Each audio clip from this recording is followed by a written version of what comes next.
Hello, I am Jay Green, Technical Engineer here at Optex. This is a short-form diagnostic video for our REDWALL SIP series. This is not meant to replace our training video. There are 3 parameters you need to check, and I will be taking you through these. They are height check, configuration check, detection area check. Height check. When you have determined the mounted height of the REDWALL, you need to use the adjustment guide to accurately configure the height settings. If you look on the side of the SIP, you'll notice there is an arrow and 2 notches. If the SIP unit is mounted at 4 meters, the arrow should be pointing at the lower notch.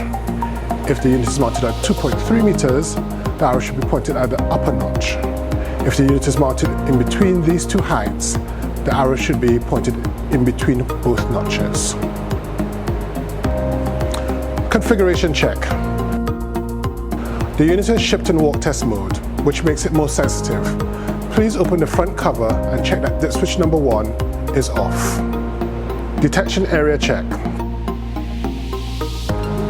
The final check is a detection area check, which requires the AVF1 alignment tool and the relevant detection template. The AVF1 alignment tool fits onto the front of the unit like this. Please refer to the training video on how to use this. Thank you for watching. If you have any further questions, please do call or email our technical support. I look forward to seeing you soon.